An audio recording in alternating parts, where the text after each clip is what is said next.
Bismillahirrahmanirrahim. Assalamualaikum warahmatullahi wabarakatuh. Alhamdulillahi rabbil alamin.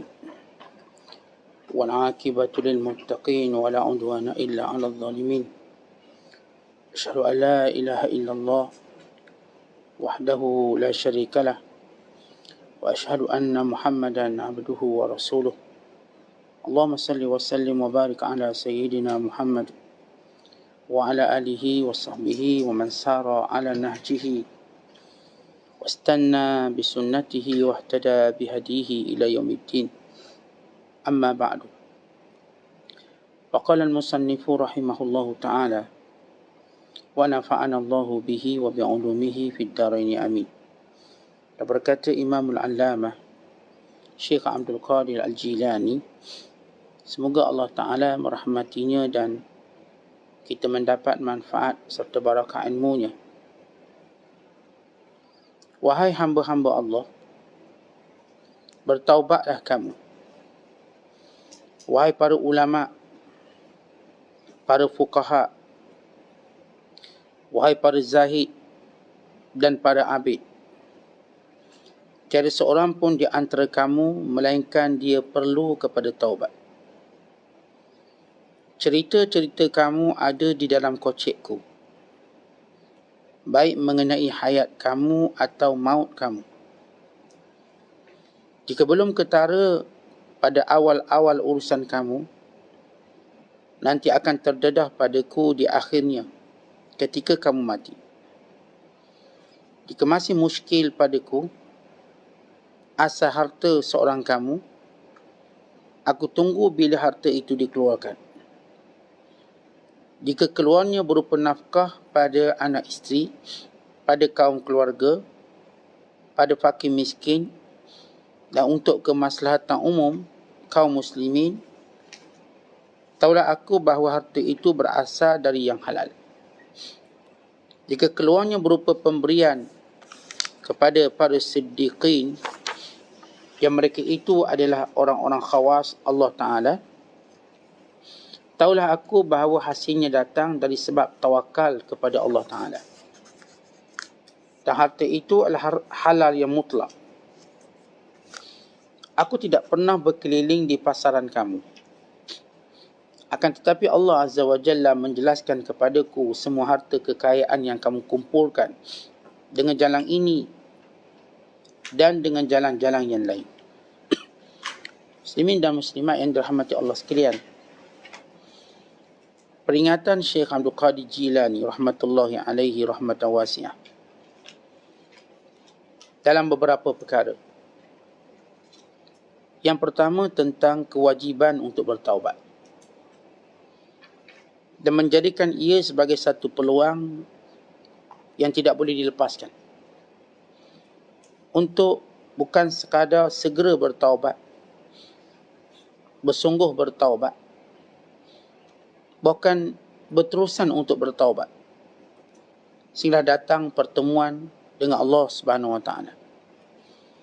Yang kedua yang ditekankan oleh Syekh Abdul Qadir tentang asal usul rezeki kita. Apakah ia datang daripada sumber yang halal?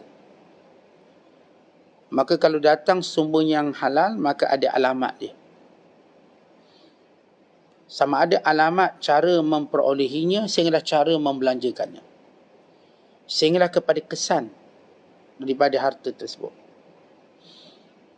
Dan beliau menyebut tentang di antara perkara yang menjadi keistimewaan sebahagian hamba Allah, mereka mengetahui keadaan hal orang lain.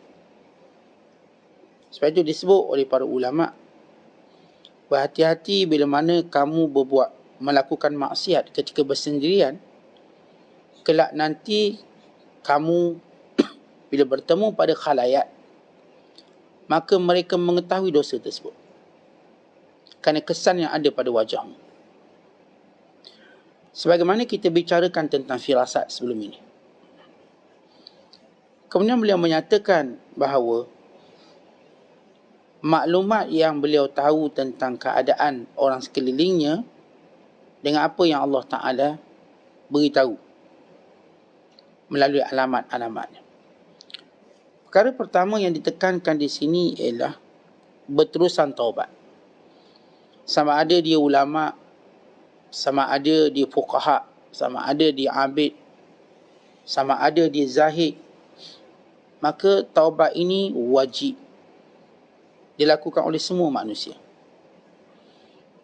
apapun status dan juga kedudukan mereka. Apatah lagi bahawa kita mengetahui terdedahnya kita melakukan maksiat. Bila Allah Ta'ala sebut dalam Quran, وَلَا تَتَّبِعُوا خُطُوَاتِ الشَّيْطَانِ, jangan kamu ikut jejak langkah syaitan. Kata Qatadah rahmatullahi alaih, semua maksiat itu adalah jejak langkah syaitan. Oleh kerana syaitan mendatangi semua manusia. Tak kira dia abid ke, dia zahid ke, dia alim ke, dia faqih ke, apatah lagi orang awam macam kita, maka setiap kita didatangi oleh syaitan yang akan berusaha untuk mendekatkan kita kepada maksiat, menjadikan kita mengikut jejak langkahnya. Kerana itu taubat adalah satu perkara yang mesti dilakukan. Sebab taubat ini bukan sekadar penghapus dosa, ia benteng dari dosa. Kalau kita merasakan, kalau saya alhamdulillah terpelihara daripada dosa, maka saya tak perlu taubat, kita katakan taubat. Kerana tidak ada benteng yang paling kukuh daripada dosa yang hendak dilakukan, melainkan taubat. Kerana setiap kali kita bertaubat, Allah tanamkan dalam hati kita kebencian buat maksiat. Lagi banyak kita bertaubat, lagi benci kita pada maksiat. Lagi suka kita bertaubat, lagi benci kita pada maksiat. Maka taubat kita ini adalah benteng. Maka janganlah kita memandang hina perbuatan, ataupun setiap kali kita dengar orang berkata taubatlah banyak-banyak, kita rasa, aku dosa sangat ke? Jangan merasa hina. Dengan ungkapan orang kata, awak ni banyakkan taubat. Ya, saya boleh banyak taubat, saya suka. Memang itu adalah akhlak orang mukmin. Bukan akhlak di antara orang yang dicintai Allah. Dan bukankah Nabi SAW orang yang paling banyak bertaubat dan beristighfar? Sebagaimana maklum, walaupun baginda SAW tidak melakukan dosa. Bukan setiap para Nabi, mereka tetap bimbang dosa-dosa mereka walau mereka telah dijamin maksum. Diceritakan bahawa Nabi Allah Daud AS sentiasa bimbang dosanya. Sehingga dia berkata, Zambi, Zambi, dosaku ya Allah, dosaku. Sehingga Allah Ta'ala mendekatkan Daud kepadanya untuk menjadikan dia aman di peristiwa yang berlaku di akhir zaman, peristiwa yang berlaku pada hari kiamat. Diriwayatkan bahawa bagaimana Daud AS ketika mana hari kiamat, dia terus berkata, Zambi, Zambi, dosaku, dosaku, kesilapanku. Sehingga Allah mendekatkannya pada sisi rahmat Allah, barulah dia tenang. Nabi Allah Musa AS, dia pernah bunuh orang. Bila dia cuba menyelesaikan perbalahan antara Bani Israel dengan bangsa Kipti, bangsa Fir'aun, maka degilnya bangsa Fir'aun, maka Musa telah tumbuk dia. Fawakazahu faqada alaih, Musa tumbuk sehingga mati. Qada alaih, mati. Artinya Allah beri kekuatan pada Musa AS. Allah dah ampunkan. Allah sebut dalam Quran, wa qatalta nafsan, kamu pernah membunuh jiwa, lalu kami ampunkan kamu. Berkenaan dengan apa yang dilakukan oleh Musa AS, setengah berkata bahawa Musa tidak ada niat untuk membunuh, maka dia tak berdosa apa-apa. Dia tak ada niat. Dan orang ni kerana degil, dia dihalang dengan cara begitu, ditumbuk. Maka orang ni mati. Maka Allah maafkan, Allah ampunkan Musa. Sehingga menyatakan bahawa ia berlaku sebelum dia menjadi Rasul. Tetapi sepakat para ulama, jumhur ulama mengatakan apapun yang dilakukan oleh para Nabi, mereka tidak berdosa di sisi Allah. Tetapi pada pandangan orang tetap menjadikan ia sebagai satu, kita katakan, isu di kalangan orang jahil. Allah Ta'ala sebut tentang perkara tersebut. Kamu dahulu pernah membunuh satu jiwa dan kami ampunkan kamu. Dan kami maafkan, kami lupakan mereka. Musa AS, dia berkata, Ya Allah, aku bimbang pada hari pengadilanmu nanti, jiwa yang pernah aku bunuh akan mendakwa aku. Lalu kata Allah, wahai Musa, apakah kamu, bukankah sudah cukup, aku sudah ampunkan kamu? Ya benar ya Allah, tetapi bila aku melihat keadilanmu, maka ini menggerungkan hatiku. Kerana keadilan Allah tanpa mengira sesiapa. Ini menggerungkan aku. Lah Musa AS sudah pun dimaafkan, diampunkan oleh Allah SWT. Dan kita dah sebut bahawa perbuatan para Nabi ini pada zahirnya salah, realitinya tidak, hakikatnya tidak. Kerana sifat maksum yang mereka ada. Dan kalau kita analisis benda itu secara alam nyata kita, ya, bila ada ni degil, takat tumbuk, itu adalah perkara biasa untuk menghalang orang yang melampau, yang cuba menganiaya orang yang sentiasa dizalimi. Berbanding apa yang dilakukan oleh bangsa Kipti itu sendiri, memperhambakan Bani Israel, bahkan peringkat membunuh mereka dengan pelbagai cara, anak-anak mereka. Apa yang dilakukan oleh Musa pada nilai kezaliman Kipti pada Bani Israel, satu benda yang tidak dinilai sebenarnya. Jahat lagi apa yang dibuat oleh golongan Kipti, bangsa Firaun, kepada Bani Israel. Maka pernah satu ketika Nabi Allah Musa AS bermunajat kepada Allah. Beliau berkata, baginda berkata, Ilahi, man ladhi yukhrisuni min iqabika wa yuballighuni ridwanaka wa yunjini min sakhatika. Wahai Tuhanku, beritahu kepadaku apakah yang boleh menyelamatkanku daripada hukumanmu, yang menyampaikanku pada redamu, yang membentengku daripada kemurkaanmu. Maka jawab Allah Ta'ala, istighfar, sentiasa mohon ampun. Al-istighfar bil lisan, wan nadam bil qalb, wat tarku bil jawarih. Hendaklah lidah kamu, wahai Musa, sebut istighfar. Astaghfirullah, astaghfirullah, sebut. Dan dada kamu, hati kamu penuh dengan penyesalan. Dan anggota badan kamu meninggalkan semua perbuatan maksiat.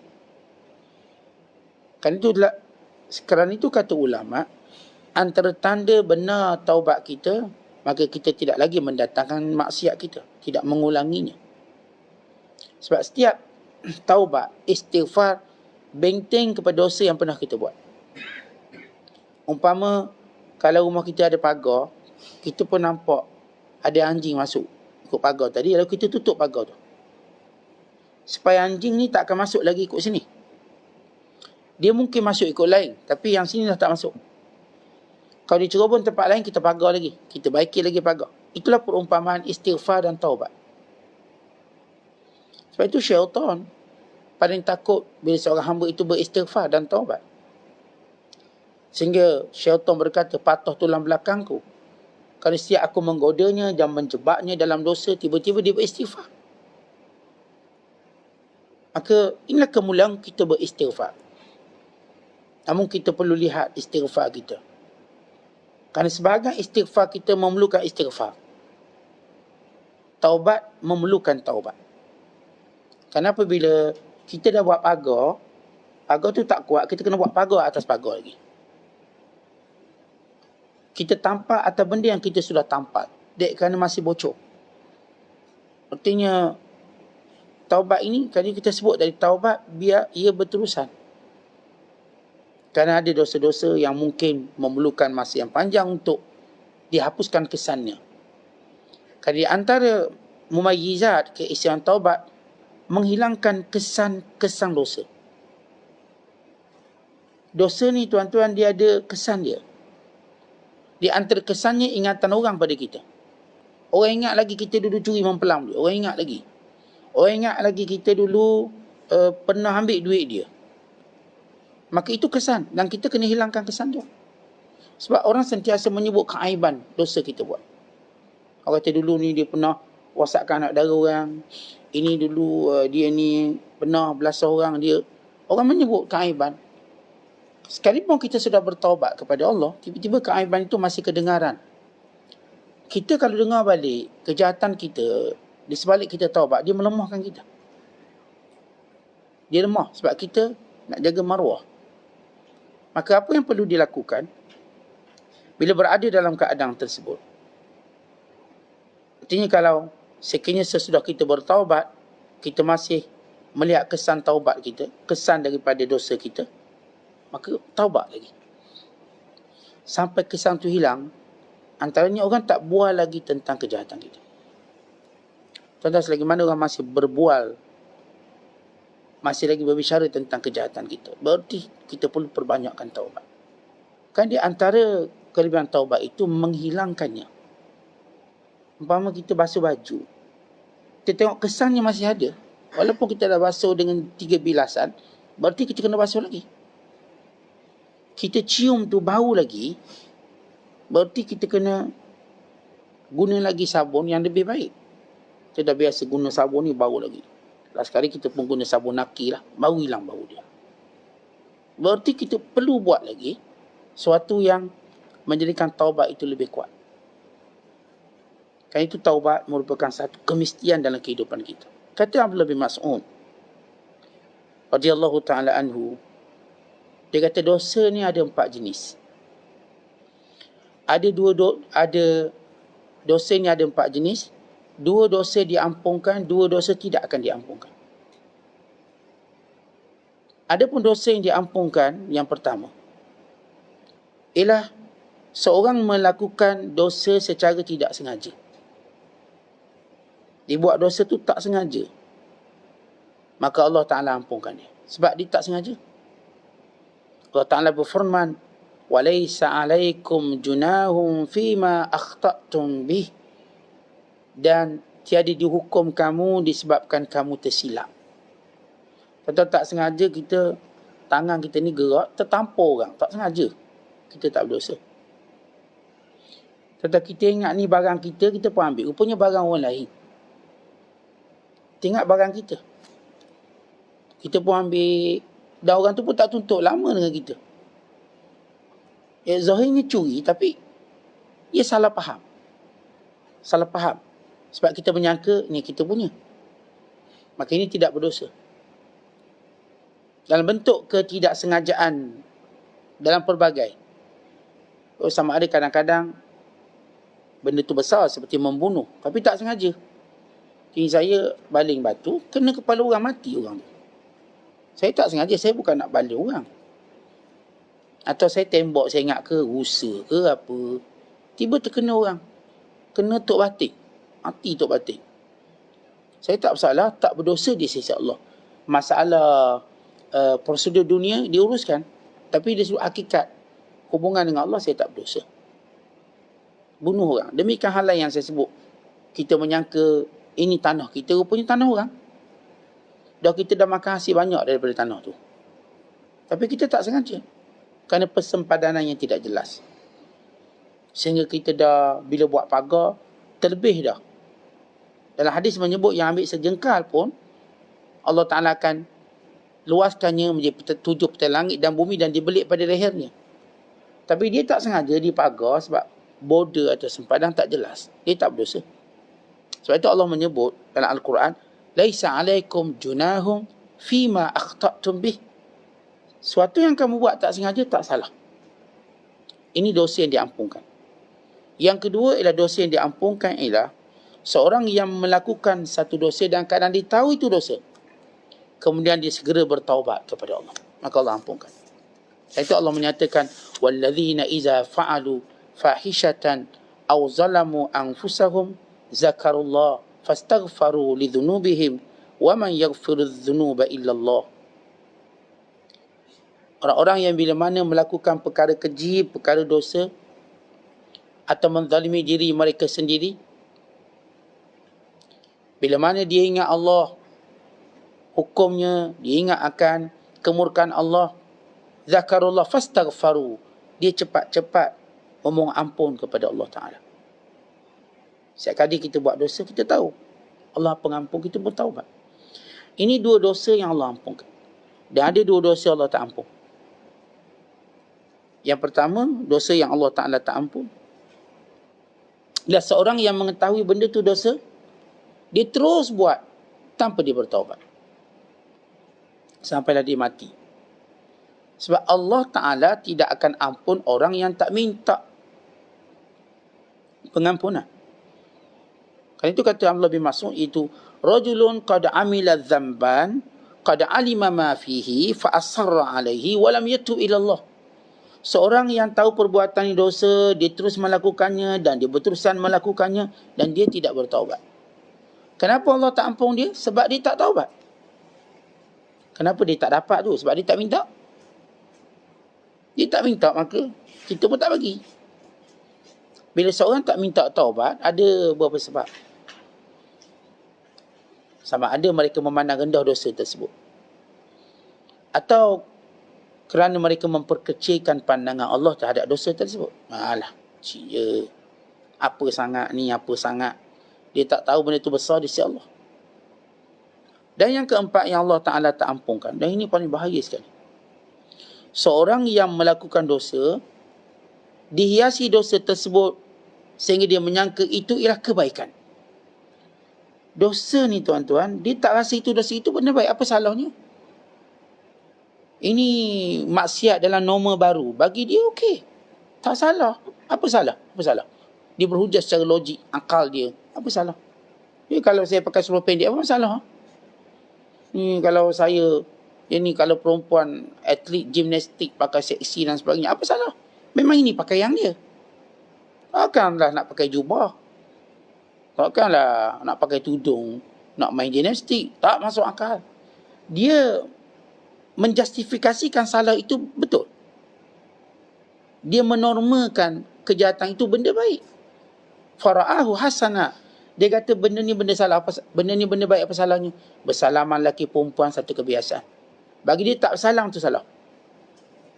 Tak salah bila ada beberapa pemimpin Islam di Jerman, bila mereka jumpa menteri-menteri perempuan Jerman, mereka tak salah. Mereka sentiasa cari idea macam mana nak menyedarkan masyarakat. Tak salah. Ada seorang tu tuan-tuan, bila ada orang besar Jerman, dia pun dah jangka dia akan salang lelaki ni. Sebab dia ni ketua komuniti Islam Jerman. Maka bila dia nak hulurkan salam, cepat-cepat dia ambil sejambak bunga, bagi bunga tu. Pun dia tak puas hati lagi. Awak mesti salam saya. Awak mesti tak boleh, ini adalah agama kami, sekian-sekian. Dipaksa. Sehingga menjadi suatu polemik di Jerman, khususnya orang tertentu, yang memaksa orang Islam untuk bersalam. Maksud saya ialah perempuan salam lelaki. Sebab mereka dah terima itu sebagai perkara bagus. Bukan cium bini orang pun tak salah. Bila bertemu isteri orang lain, peluk, itu tak ada masalah. Dan sebagian orang Islam bawa benda tu dalam masyarakat dia. Bagi dia bersalam pun tak salah, peluk bini orang pun tak salah. Just dia kata ini cuma cara nak greeting, cara nak ucap selamat. Tetapi perbuatan ini yang paling teruk. Dan ini yang dilakukan oleh syaitan. Syaitan paling berjaya bila menjadikan amalan jahat itu sebagai amalan baik pada pandangan dia. Sebab tu yang tolak agama, kita tak nak ekstrim-ekstrim. Apa ekstrim? Solat 5 waktu ni ekstrim. Kita solat 1 waktu je. Itu pun setahun sekali, hari raya. Ini baru Islam moden. Tetapi dia melihat pengamalan Islam tertentu, ini satu paksaan, ekstrim. Bukan dia menganggap orang-orang berdakwah ajak manusia, ini memaksa. Ini orang yang cuba mendakwahnya Islam betul. Walau semua betul. Ini pemikiran bahaya. Yang ini yang dosa yang Allah tak ampun. Sebab dia dah ubah maksiat sebagai satu norma baru, sebagai satu benda yang dibolehkan buat. Bukan dia mencela pula. Dan dia menuduh pula orang ni ekstrim bila berkata tak boleh, haram. Kata apa salahnya riba, sistem riba? Kerana ia menguntungkan. Sebab kalau orang belajar ilmu bisnes, perniagaan, dalam acuan barat, mereka kata kalau saya ada duit 1,000, saya mesti gandakan 10 kali ganda. Sehingga dia menjadi sampai 1 juta. Bila saya pinjamkan seorang 1,000, saya akan kata, boleh tak awak jadikan dia 2,000? Dalam masa berapa bulan? Okay, dalam masa 2 bulan, okay, saya bagi awak. Jadi dengan syarat awak gandakan. Itu riba. Bagi mereka itu tak salah. Dan memang sistem mereka begitu. Tiba-tiba ada orang Islam terlibat. Lalu mereka cuba menormalkan benda itu. Jual beli emas secara macam orang kafir. Jual beli bertangguh, jual beli angsuran. Yang semuanya disepakati ulama pengharamannya. Tapi dia langgar. Bagi dia tak salah pun. Yang penting berlaku jual beli. Dalam Islam kita kata ada nas yang jelas daripada Nabi SAW. Bila Nabi menyatakan bila jual emas itu mesti yadan biyadin.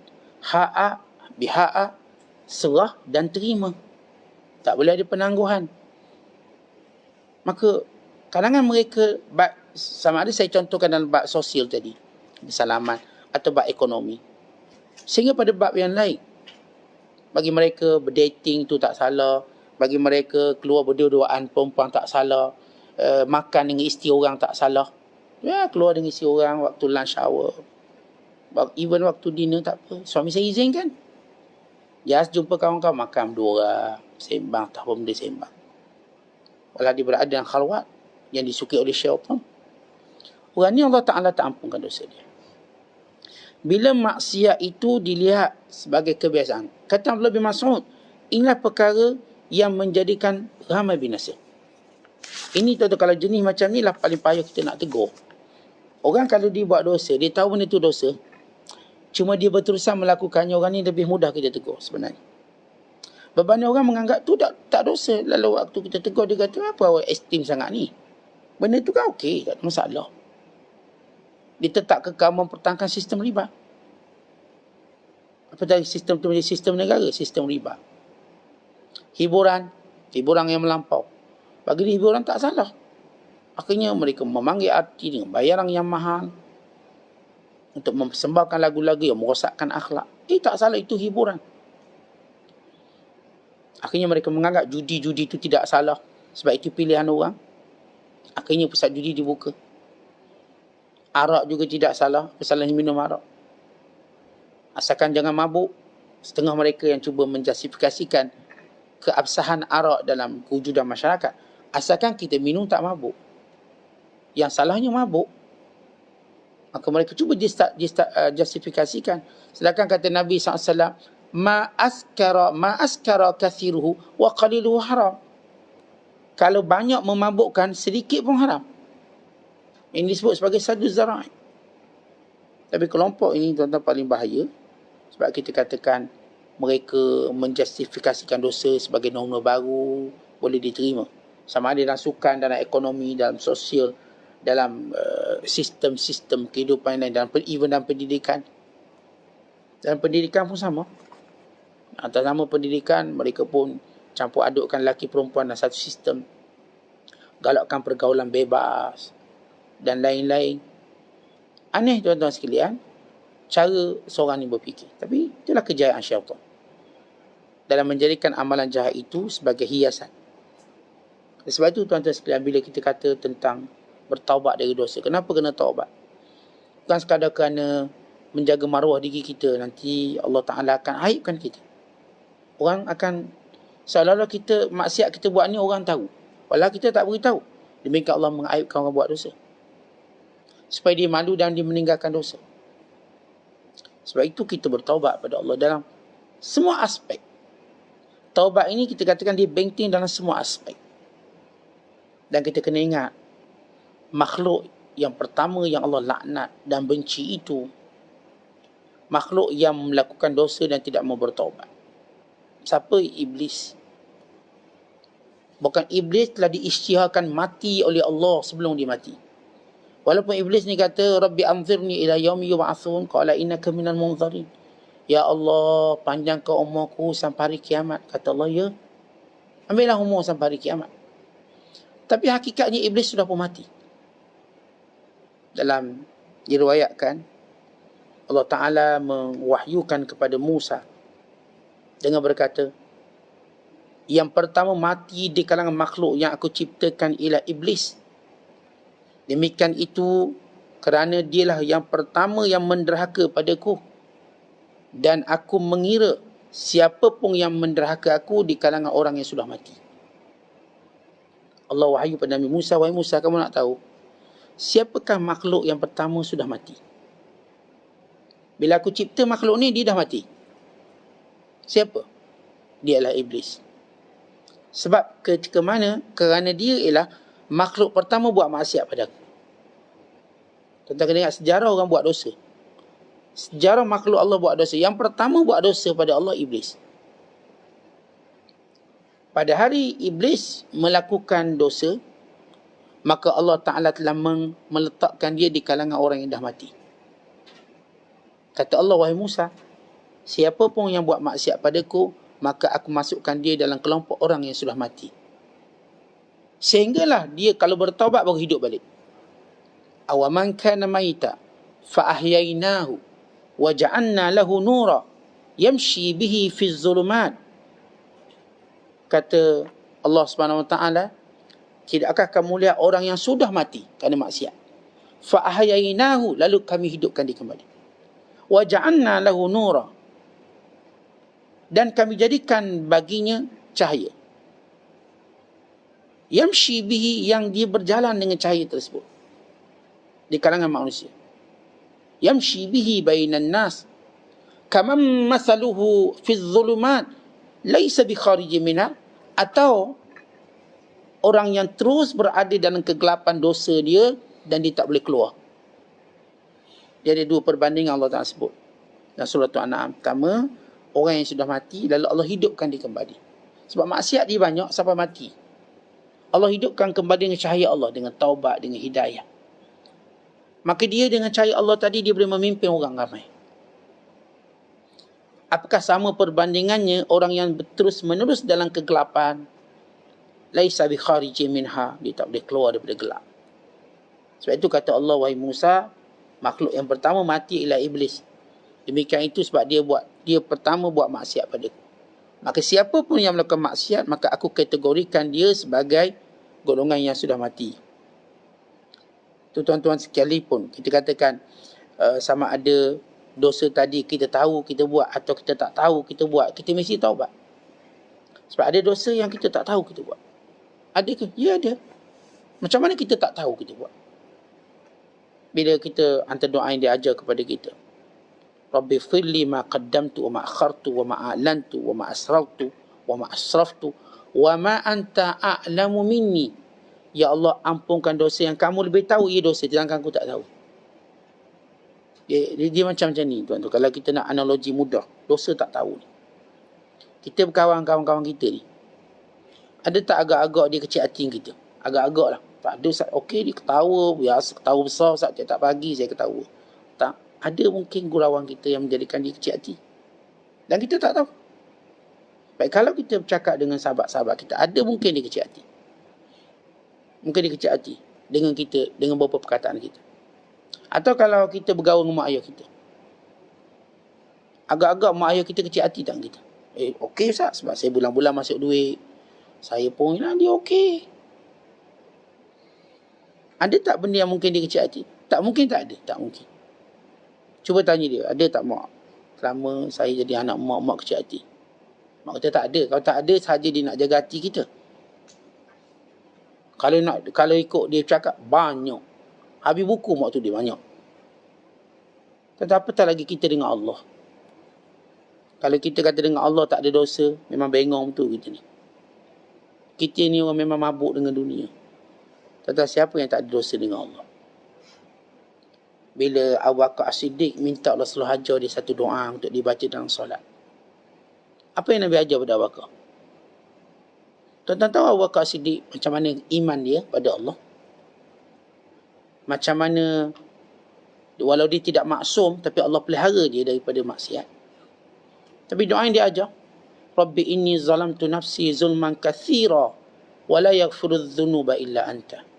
Ya Allah, aku telah melakukan kezaliman, melakukan dosa yang banyak, yang besar.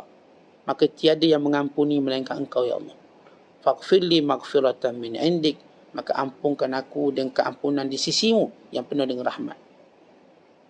Allahumma inni zalamtu nafsi zulman kathira wa la yaghfiru dhunuba illa anta. Faghfirli maghfiratan min indik warhamni innaka antal ghafurur rahim. Kita lihat doa yang Rasulullah ajar pada Bakar. Doa apa? Minta ampun dari dosa yang banyak. Abu Bakar As-Siddiq dosa apa? Kalau kita lah diminta cari dosa Abu Bakar, kita tak jumpa. Tak jumpa. Kerana ini watak yang luar biasa, yang paling mulia di kalangan manusia. Selepas Nabi-Nya Muhammad sallallahu alaihi wasallam. Pun begitu Rasulullah ajar doa minta ampun dosa. Oleh kerana itu tuan-tuan sekalian, kalau seorang berkata, taubatlah kita, taubatlah kamu, ia bukan satu benda yang aib. Bahkan kita bersyukur kerana kita diingatkan. Jadi ingatkan. Sama ada kita buat salah, bukanlah aib. Tercela kalau seorang berkata, awak banyak taubat sikit. Ya Alhamdulillah, insyaAllah.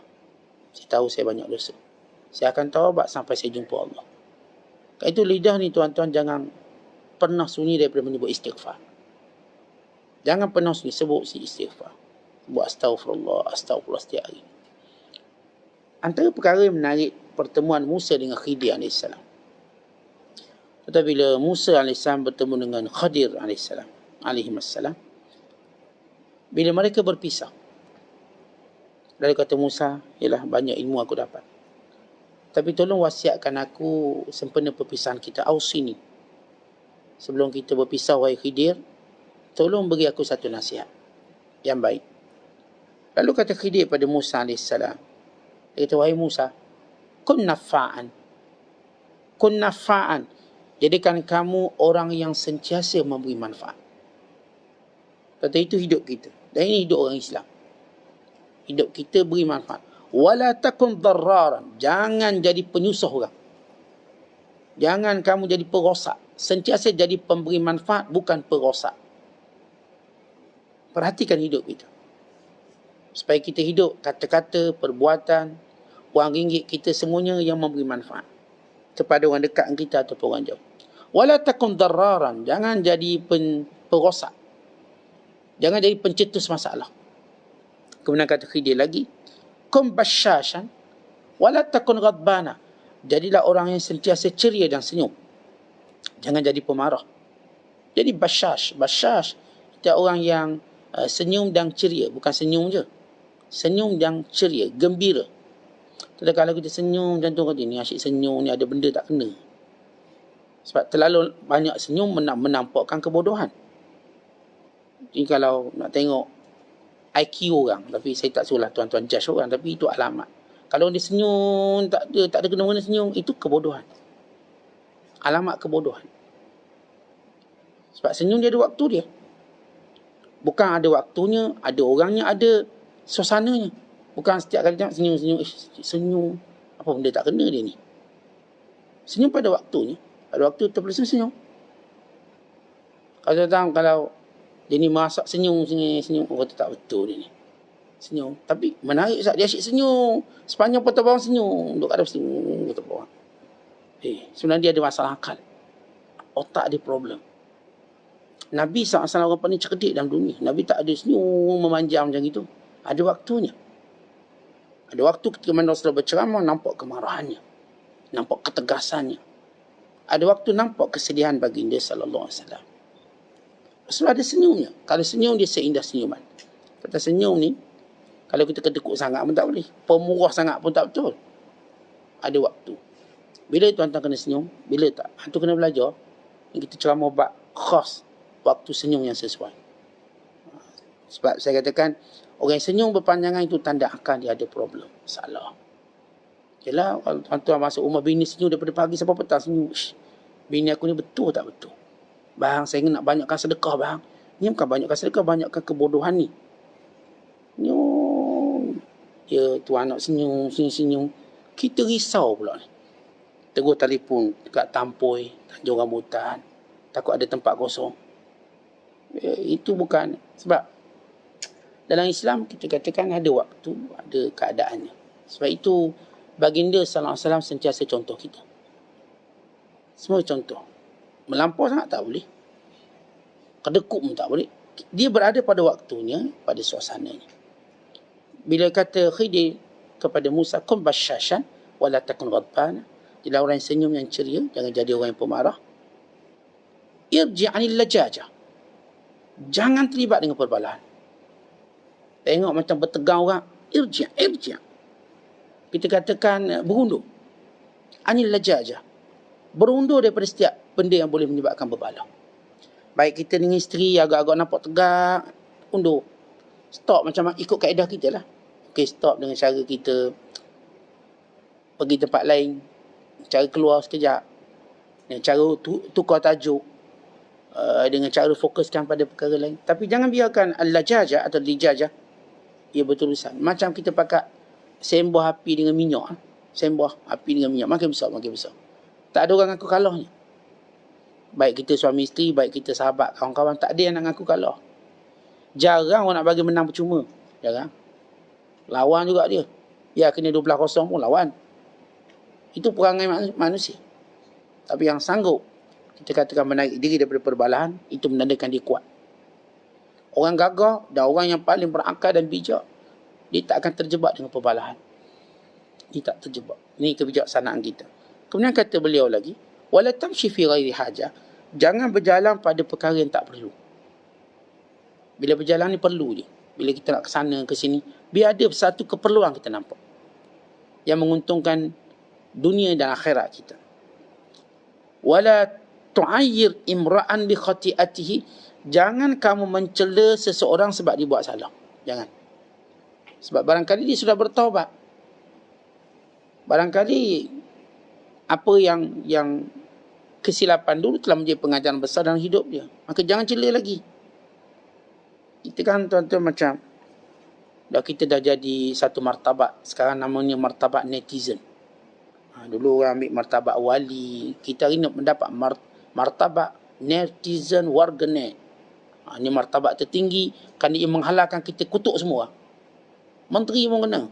Menteri pun kena. Raja pun kena. Semua. Tetap hati-hati. Ini martabat paling buruk sekali. Orang yang suka mencela ni, dia letak dirinya dalam martabat paling buruk. Dia letak dirinya, kita katakan, dalam satu ton najis, ton taib. Dengan bahasa-bahasa dia. Sebab itu kita belajar Luqman daripada Khidir Lisan. Jangan mencela kesalahan orang dengan melampau. Jangan. Tentang orang yang cela kesalahan orang ni. Tak kira dia cela siapa. Pertama kesalahan tu akan pergi kembali pada dia.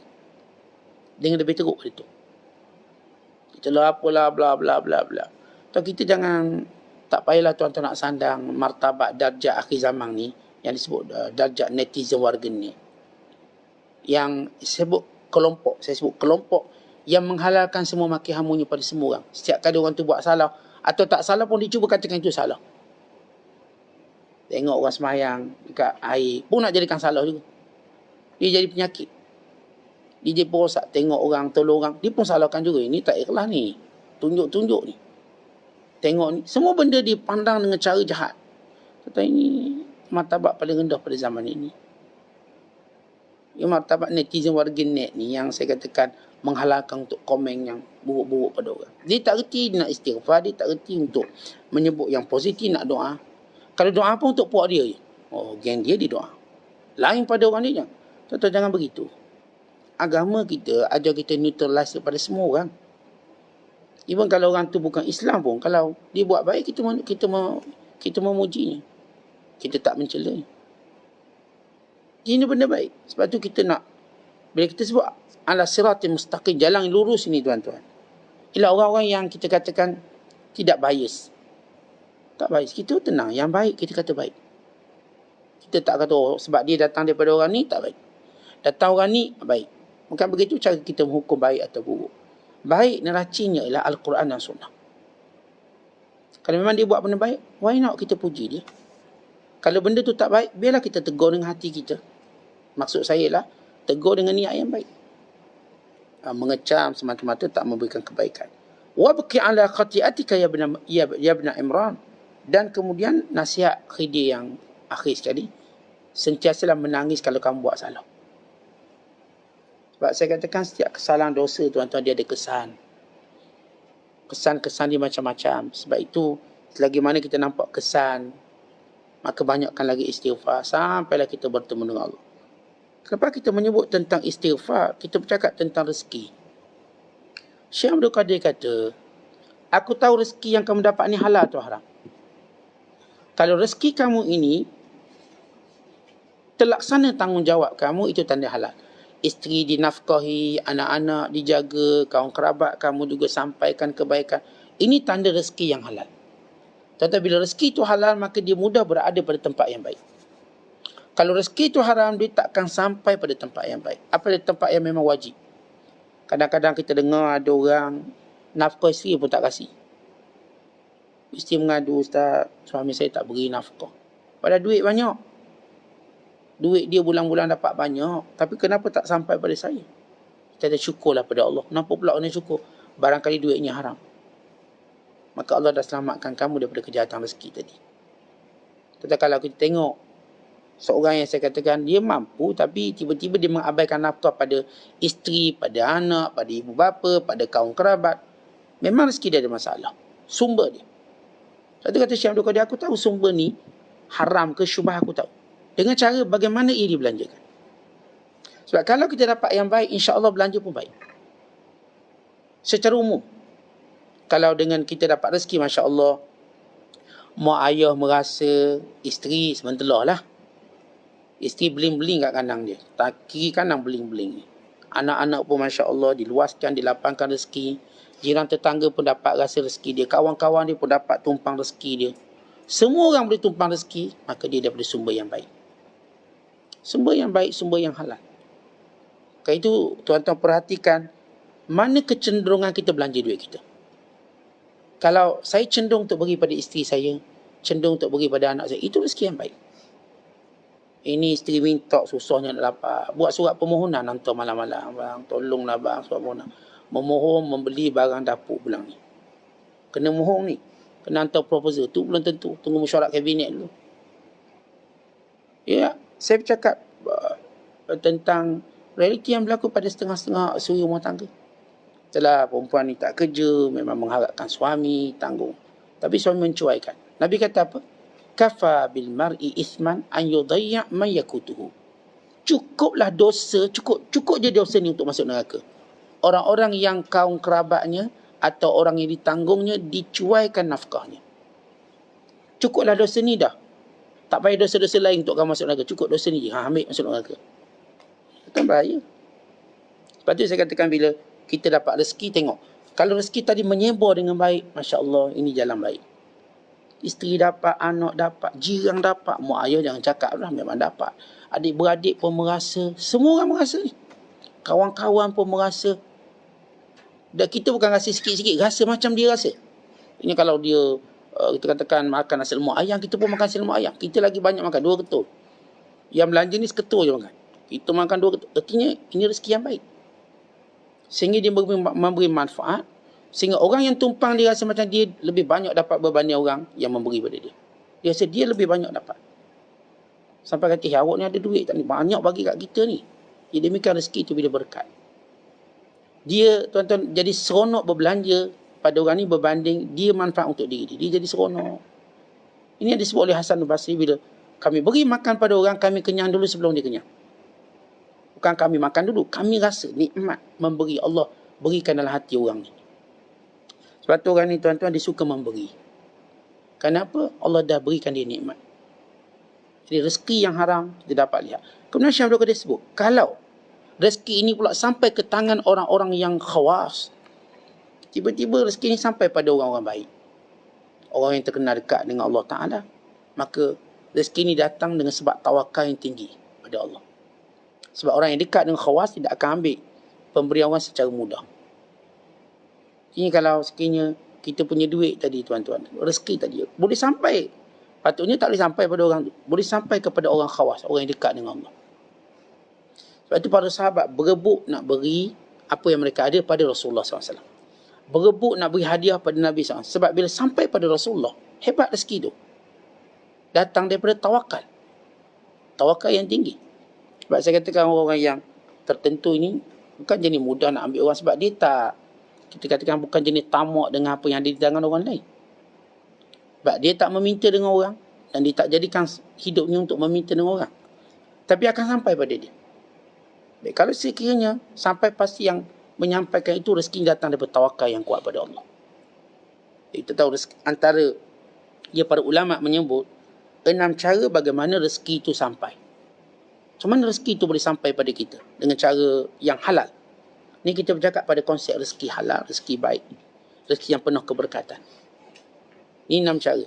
Nanti insya-Allah kita kongsi 10 sebab yang menjadikan rezeki itu jadi rezeki yang keluar daripada keberkatan. Kita nak sebut 6 cara. Yang pertama, secara ringkas, iaitu semua rezeki yang menjadikan kita dekat dengan Allah. Taqarrub ila Allah. Jadikan kita semayang, kita puasa. Sehingga kerja kita, tuan-tuan, tidak menghalang semua ibadat kita ini. Maka ini rezeki yang baik kita dapat. At-taqarrub ilallah. Yang kedua ialah tawakal. Sehingga rezeki ini telah menjadikan kita banyak bertawakal pada Allah. Dia tak jadikan kita macam banyak guna otak, banyak guna tak, menjaga kita bertawakal pada Allah. InsyaAllah ada rezeki ada. Dia simple je dia punya cara fikir. Awak tak berebut ke tak? Ini kalau rezeki saya memang rezeki saya. Orang lain semua dah rasuah lah untuk dapat projek. Gini, saya takkan rasuah. Kalau itu rezeki saya insyaAllah. Ya tawakal dia. Maka rezeki itu sampai pada dia. Kerana tawakal. Yang ketiga kerana istighfar. Tentang dia melazimi istighfar, maka datang rezeki.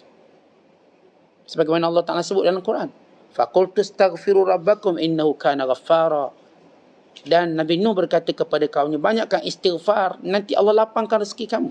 Secara umum maksudnya. Dia lapangkan rezeki kamu, turun hujan, akan jadi kebun, jadi ladang, ternakan kamu melimpah ruah banyak sebagai lambang kekayaan. Yang keempat, kata ulama, bila kita tengok sentiasa hubung silaturahim. Itu memang rezeki dia akan datang melimpah-limpah. Dia dengan adik dia baik, dengan abang dia baik, dengan kakak dia baik. Mak ayah dia jangan ceritalah. Dia mungkin menjaga mak ayah dia. Semua orang yang ada rahim dengan dia, sama ada ni anak sepupu, anak saudara, nama anak buah, semua. Itu tanda rezeki dia, rezeki berkat. Orang macam ni tuan-tuan bukan sekadar rezeki dia banyak tapi berkat. Dan yang kelima ialah orang yang banyak menyebut Alhamdulillah. Setiap kali dapat Alhamdulillah. Apa tidaknya, bukankah Allah menyebut dalam Quran, la in syakartum la azidannakum. Kalau kamu bersyukur pada Allah, aku tambah rezeki kamu. Kata ni meniaga ni dapat RM100, Alhamdulillah. Alhamdulillah. Walaupun target, kalau ikut target RM1,000, Nabi dapat satu, Alhamdulillah. Dia tak pernah loket untuk berkata Alhamdulillah. Orang bagi hadiah ni, orang bagi pemberian yang biasa-biasa, kita tetap Alhamdulillah. Jangan sebelah hantar kuih onde-onde 3 biji, kita anak 8. Kita tetap sebut Alhamdulillah, rezeki pagi ni. Yang melazimi sebut Alhamdulillah memang rezekinya berkat. Dan dia akan memperoleh rezeki itu. Dan Allah akan tambah. Sebab semua rezeki ni sifatnya ujian. Ujian. Sikit banyak ujian sehingga benar-benar kita dapat rezeki sebenar di sisi Allah. Yang Allah sebut dalam Quran, dan rezeki Allah itu lebih baik dan lebih kekal. Apa dia? Pahala di sisi Allah. Dan yang keenam, bagi mendapat rezeki yang baik, bagi mendapat rezeki yang banyak, ialah bersedekah. Kalau tuan-tuan tengok orang tu cenderung bersedekah, dapat cerita sedekah je dia, memang Allah akan jadikan dia punya rezekinya bertali arus. Rezekinya seperti sungai. Atau kalau kita nak sebut seperti anak sungai, walaupun sikit dia mengalir terus dan menyuburkan kiri kanannya. Maka ini antara 6. Bagaimana kita nak tahu punca rezeki kita halal? Kecenderungan kita kat situ. Rezeki kita langsung tak menghalang kita dekat dengan Allah. Rezeki kita ini datang daripada tawakal kita pada Allah. Datang dengan sebab istighfar, silaturahim. Dengan sebab kita banyak memuji Allah atas setiap rezeki yang Allah berikan. Dengan sebab sedekah kita. Lepas tu kata Syekh Abdul Qadir, aku tahu kalau rezeki itu haram macam mana. Kalau rezeki itu halal macam mana, aku tahu. Sebagaimana aku tahu kamu ni taubat atau tak taubat kerana kesan perbuatan kamu. Dan last sekali kata Syekh Abdul Qadir, ni bukan aku tahu daripada jalanan kerana aku duduk nyebuk-nyebuk jaga tepi kain orang. Lalu aku tahu berita dan hal kamu. Ini apa yang Allah beritahu pada aku. Ini firasat. Ini yang saya sebut sebagai tanda-tanda. Tentang kita berjalan, kita pun tengok, ni tanda nak hujan. Macam mana tuan-tuan tahu? Kerana pengalaman, kerana ilmu. Kita tengok air yang tenang, kita tahu. Ni air ni ada buaya. Kenapa? Sebab air yang dia tenang, jangan disangka tak ada buaya. Ada tu. Oh, kita belajar beberapa kaedah-kaedah tertentu. Dia sama juga orang alim, dia ada kebiasaan dia tertentu. Sehingga dia tahu alamat ni puncanya sini. Alamat ni puncanya sini. Macam juga seorang doktor. Doktor dia tengok, mata awak ni tak sihat. Tengok lidah, lidah tak sihat. Kita tak cakap pun. Kita buka lidah. Tengok lidah, oh awak tak sihat. Tengok tangan, awak kurang sihat. Kadang-kadang tengok ni, oh darah awak bermasalah. Kenapa? Itulah kebiasaan ilmu dia. Dan para ulama, dia ada kebiasaan ilmu dia. Sehingga dia mendapat tanda-tanda itu daripada Allah SWT. Sehingga dia kenal dia orang ni, sifat ikhlas dia, jujur dia, khianat dia. Semua dapat diketahui oleh tanda-tanda tersebut. Lepas tu kata Syekh Abdul Qadir, Ya aku bukan jenis yang menyibuk kat pasar ni nak tahu berita kamu. Dan lepak kedai kopi dengan fulan begitu, bukan. Yang jenis throw dekat Facebook, oh ni orang ni, bukan. Aku tak dapat maklumat di situ. Maklumat aku datang daripada Allah SWT. Sehingga aku tahu ini rezeki yang berkat, ini rezeki yang tak berkat. Rezeki baik, rezeki tak baik. Sehingga aku tahu ini taubat yang betul, ini taubat yang tak betul. Allah bisawab. Assalamualaikum warahmatullahi wabarakatuh.